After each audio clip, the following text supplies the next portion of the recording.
আর ওর সঙ্গে আমাদের অবস্থাও খারাপ করে দেবে।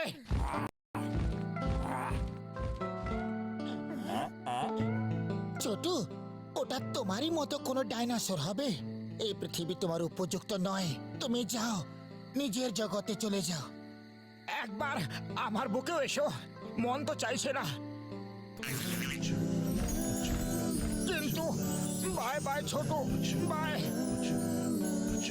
শোনো শোনো শোনো, আজ সন্ধেবেলায় আসল ডাইনোসর দেখো, আসল ডাইনোসর প্রথমবার। এসো এসো, আজ সন্ধেবেলায় আসল ডাইনোসর দেখো, আসল ডাইনোসর প্রথমবার। আজকে হে বন্ধুগণ, মাত্র 1000 টাকা।